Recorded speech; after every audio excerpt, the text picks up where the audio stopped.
कहानी में आगे बढ़ने से पहले अगर आपने हमारा चैनल अभी तक सब्सक्राइब नहीं किया है तो कर लें और साथ ही बेल आइकन को भी जरूर दबाएं। तो चलिए बढ़ते हैं आज की कहानी की ओर। मुंबई अहमदाबाद गुजरात एक्सप्रेस ये वो ट्रेन थी जिसमें मैं उस रात बोईसर रेलवे स्टेशन से अहमदाबाद जाने के लिए बोईसर रेलवे स्टेशन पहुंचा, जहां ट्रेन पहले से ही प्लेटफार्म पर लगी हुई थी। ट्रेन में चढ़ने के बाद मैं अपनी सीट पर कान में ईयरफोन लगाकर लेट गया और फिर थोड़ी ही देर में ट्रेन भी खुल गई। ट्रेन अपनी रफ्तार में चली ही जा रही थी और मैं गाने की धुन में खोया हुआ था। इसी बीच ट्रेन सूरत पहुंची और उसके कुछ देर बाद एक लड़की मेरे बाजू में आकर बैठ गई, जिसका पता मुझे तब चला जब मेरा पाँव गलती से उसे लग गया। मैंने तुरंत ही उसके लिए उस लड़की से माफी मांगी और उठकर बैठ गया। तकरीबन घंटा भर वो लड़की वहीं बैठी रही। फिर तभी ट्रेन रुकी और ट्रेन के रुकते ही वो लड़के वो ट्रेन से अपना बैग लेकर उतर गए। मैंने ट्रेन की खिड़की से देखा तो वहां कोई स्टेशन नहीं था, बल्कि कोई घना जंगल था। फिर ऐसे में वो लड़के क्यों उतर गए थे? कहीं उसे कोई गलतफहमी तो नहीं हो गई? ये सोचकर मैं भी उसके पीछे समझाने के लिए ट्रेन से उतर गया। जब मैं ट्रेन से उतरा तो ऐसा लगा कि और भी कोई मेरे साथ उतरा है, क्योंकि वहां किसी और की भी आवाज आ रही थी। मैंने फ्लैश लाइट ऑन की और थोड़ा आगे बढ़ा तो मुझे वो लड़की जाते हुए दिख गई। मैंने आवाज देते हुए कहा, अरे बहन जी, यहाँ पर कोई स्टेशन नहीं है, आपको शायद कोई गलतफहमी हो गई है, चलो नहीं तो ट्रेन छूट जाएगी। मगर वो रुकी ही नहीं। मुझे लगा शायद मेरी आवाज उस तक नहीं पहुंच पा रही है, मगर मुझे इस बात का भी डर था कि कहीं इस पागल लड़की के चक्कर में मेरी ट्रेन ना छूट जाए। ये सोचकर मैं दौड़कर उस लड़की के पास पहुंचा और बोला, क्या बहन, मैं आपको कब से कह रहा हूं कि यहाँ कोई स्टेशन नहीं है, दूर दूर तक ये पूरा जंगल ही है, आपको दिखाई नहीं देता है, चलो यहाँ से, आप यहाँ सुरक्षित नहीं है। तभी मेरे मोबाइल की फ्लैश लाइट ऑफ हो गई और जब फ्लैश लाइट मैंने ऑन की तो देखा कि वो लड़की बिल्कुल बदल गई है। उसके कपड़े फटे हुए हैं, लगभग पूरा शरीर दिखाई दे रहा था, साथ ही उसके पूरे शरीर पर नोचने के निशान थे। मैंने तुरंत ही मुंह फेर लिया और डर से आंखें बंद कर ली। कुछ देर तक तो वो खामोश रही। फिर वो लड़की रोते हुए बोली, अब तो यही मेरा स्टॉप बन गया है, मैं यहाँ से कहीं नहीं जा सकती और अब मुझे डर भी नहीं लगता, मगर मुझसे लोगों को डर लगता है।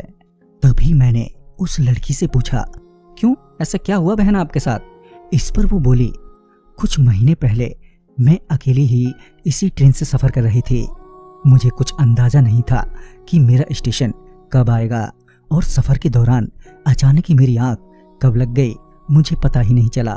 और जब मैं उठी तो मुझे अंदाजा नहीं था कि मैं कहां पर पहुंच गई हूं।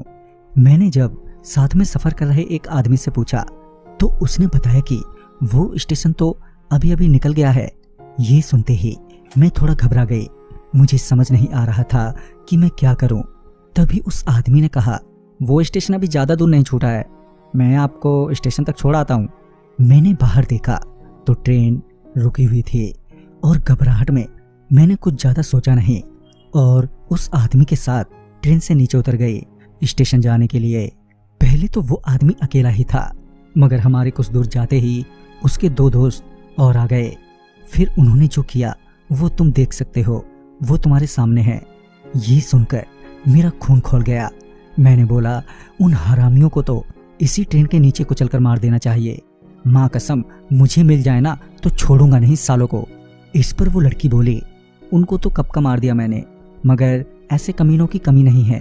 जैसे कि अभी जब मैं ट्रेन से उतरी तो तुम्हारे से पहले एक और आदमी मेरे पीछे पीछे उतरा और जब उसे लगा कि मैं अकेली ही हूँ तो मुझसे अश्लील बातें करने लगा, पर मैं बिना कोई जवाब के ही आगे बढ़ती रही और मेरे पीछे पीछे वो भी।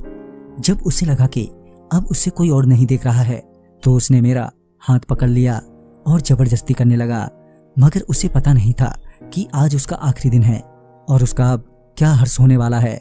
ये सुनते ही मुझे याद आया कि जब मैं उतरा था तब मुझे लगा ही था कि कोई और भी उस ट्रेन से उतरा है। मैं आगे कुछ बोलता कि ट्रेन की हॉर्न बज गई और वो लड़की बोली, तुम जाओ, ट्रेन छूट जाएगी नहीं तो। पता नहीं क्यों वो मुझे अब अपनी सी लगने लगी थी और मैं उसे वहां छोड़कर नहीं आना चाहता था। वो फिर से बोले, अरे जाओ, ट्रेन छूट जाएगी, अब मेरे को और कुछ नहीं हो सकता। कि तभी मैंने अपना ओवरकोट और बिना उस लड़की की ओर देखे उसे वहीं छोड़ दिया। मेरी ट्रेन भी चलने ही वाली थी। ट्रेन की ओर भागते हुए मैंने पीछे पलट कर देखा तो पाया कि उस लड़की, या अब बोलूं मेरी बहन ने, मेरा वो ओवरकोट पहन लिया था। मैं ट्रेन की ओर भाग ही रहा था कि मुझे बगल में ही कोई और भी भागता हुआ नजर आया। वो भी एक यात्री ही था जिसे बहुत चोट आई थी। उसके पूरे कपड़े फटे हुए थे, शरीर से खून निकल रहा था। वो बेहदास लड़खड़ाते हुए ट्रेन की ओर चिल्लाते हुए दौड़े जा रहा था। तभी ट्रेन रुक गई। शायद किसी ने ट्रेन की चेन खींच दी थी और कुछ लोग उसकी आवाज सुनकर उसकी मदद के लिए आ गए।